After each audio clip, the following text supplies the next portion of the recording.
আমি এই যে এইবার গেল ঠান্ডার ভিতরে বাইক নিয়ে সভা করবার যাইতেছি, স্বাস্থ্য ভাই একটা হাতে নিয়ে ওই যে পাগলাহাট চেনেন? পাগলাহাট ওই যে নয়ের হাট দিয়ে যে ঢোকা লাগে, পাগলাহাট সভা করবেন গিয়ে যাইতেছি মাদ্রাসায়, গুলজার হাজির মাদ্রাসায় সভা করবেন গিয়ে যাইতেছি। ওই যে বেলতুলি পাওয়ার আগে পেট্রোল পাম্প যেটা আছে ওখানে বাইকে তেল বরাবার দিকে ঢুকাইছি। 200 টাকার তেল ঢুকামো 200 টাকার 2 লিটার ধরেন। টেহা দিছি আমি 500 টাকা বাইর করে দিছি। এরা আমার ঘুরায় তালি 500 টাকা বাইর করে দিলাম, 200 টাকার তেল ভরাইছি, 300 টাকা ঘুরাই দেওয়া লাগবো না, ঘুরাই দিছে 400 টাকা। 400 টাকা ঘুরাই দিছে। এই বহু দূর যাওয়ার পরে বেলতুলি ছাড়ছি, তারপরে মানে খেয়ালে পড়ছে বা টেহা দিই যে 400, তাহলে তো টেহা রাখছে 100, তেল দিছে 200 টাকা, টেহা রাখছে 100। আর কি করা যায়?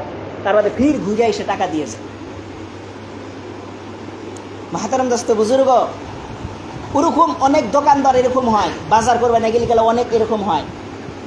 50 টাকার খরচা নিছেন, ধরেন যে 200 টাকার নোট দিছেন। এমনও হয় আমার সাথে ঘটছে, 50 টাকার খরচা নিছেন, 200 টাকার নোট দিছেন, ঘুরায় এই দেয় 200 টাকা খুরসা। আমার সাথে ঘটছে এরকম বহু। পাগলে থিয়ে দিলাম, কি হইলো? ও তো ভুলেই দিছে। আমি পাগলে থিয়ে দিলাম, কি হইলো? কিন্তু আল্লাহ দেখতেছে, আল্লাহ আলিমুল গায়ব, আল্লাহ দেখতেছে। আর এই বিচার আখেরাতের দিন হবো। উনি তো ব্যবসা করতেছে, ভুলে দিয়া দিছে।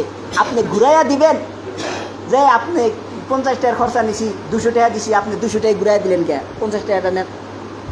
যদি আপনি ঘুরাইয়া দিলেন, দেওয়ার পরে আপনার আমল নামায় একরামের সোয়াব লেখা হবে, 50 টাকা দান করার সোয়াব লেখা হবে। তাহলে টাকাটা তো এমনি দেওয়া লাগছিল,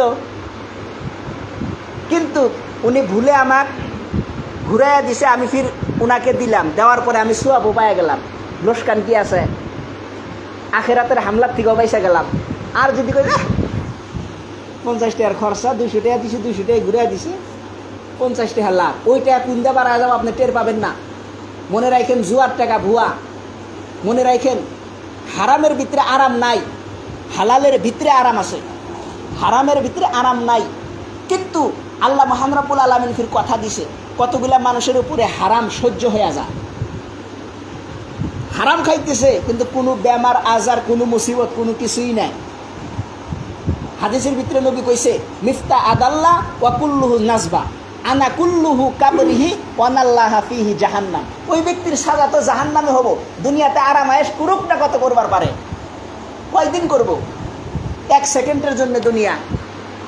ওই জন্যে দুনিয়াটা একদম ক্ষণস্থায়ী, শুরু হয়েছে, শেষ হবো।